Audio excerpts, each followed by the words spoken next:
All right, everybody, welcome back. We got more nose tackles to take a look at here today, and now we're on to the day 3 guys. And there are some good guys down here. I want to be clear about that. I think this is an above average nose tackle crop if you take a look at the guys that are actually nose tackles. Jamaree Caldwell is going to lead us off here. I've been in on this guy for a while, and right about the time I got into him, it felt like everyone else started to really catch on. The Oregon Duck nose tackle. He is short and he is big. So he's very wide, he's very firm, he's very broad, which is great. That's awesome for a nose tackle. The only issue is he's got the T-Rex arms, 32-inch arms. That's disappointing for a nose. He did not test terribly well, but that's fine for a guy who's over 330 pounds, who is a nose tackle, by the way. Fourth round pick on the aggregate. The production is kind of interesting these last couple years, right? He gives you a couple tackles a game for Oregon. He does make plays in the backfield. He's got 14 tackles for loss over the last 2 years. Weird, though. 2023, 6.5 sacks, but only 14 pressures. 2024, he had 0 sacks, but 25 pressures. That feels like a statistical anomaly.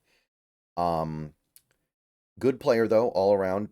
Important part of that Oregon run defense. So he is kind of your prototypical nose tackle. He's low to the ground, but he's very heavy and sturdy. That's the stuff you want to see from a nose. He can absorb multiple blockers and hold his ground. You can take double teams, and he's not going to just get dominated. Maximum effort at all times, it feels like. You never question his effort. He is, even though he's not athletic, he is capable of moving laterally to keep up against an outside zone run. So he's not going to be completely taken out by like the 49ers run scheme or anything like that. He does have some pass rushing ability. He has a couple of moves even. And I would even go so far as to suggest he might be a 3-tech at the NFL level. Going to be hard. And he's a very violent football player. He hits hard. He goes into his engagements hard. He hits hard. Now, the short arms are a little bit concerning. Sometimes he's a little out of control and he gets pancaked a lot.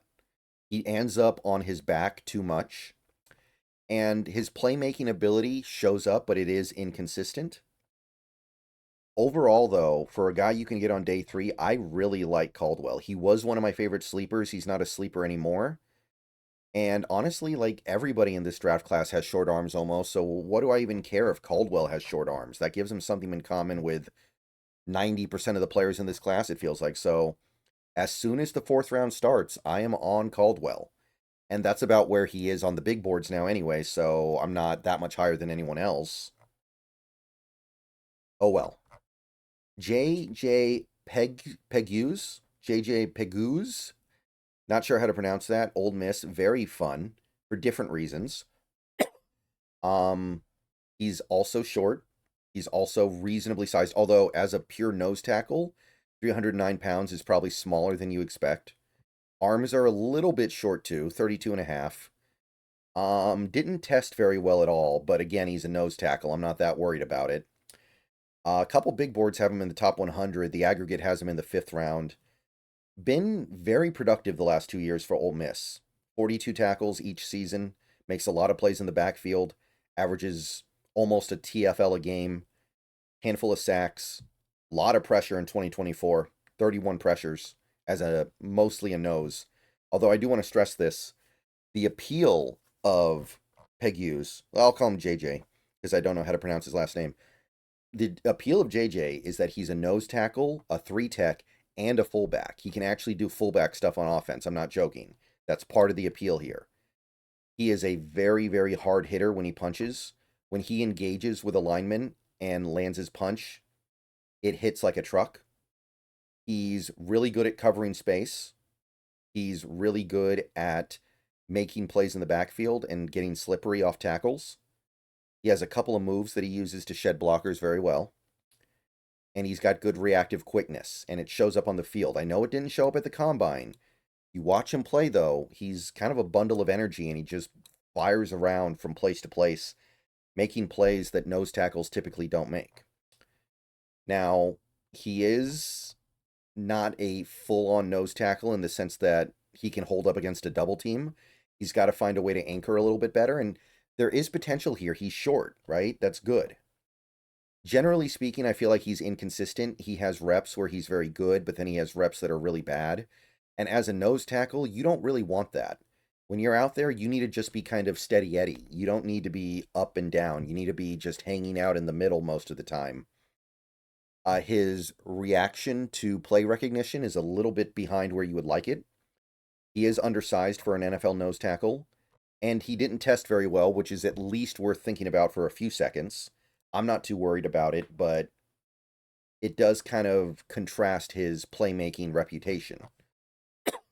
So, very fun player. A lot of different roles you can use him in. You can use him on offense and defense. And it's legitimate. He is legitimately a disruptive and hard to handle defensive lineman. So I'd say anytime past the top 100 is worth a pick. I would even take him at the very tail end of the third round and feel pretty good about it. Last guy for this video, a more traditional nose tackle, we have Cam Jackson of Florida. This is not that Florida guy that weighs like 450 pounds or whatever, but he is very big. He's in the 90th percentile for weight for defensive linemen or defensive tackles. 6'6", very, very tall, long arms. So this is another physical specimen.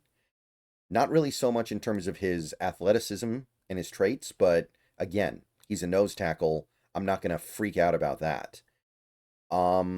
Big boards, 5th round, 6th round, 7th round. The aggregate has him in the 5th, which I think is pretty agreeable.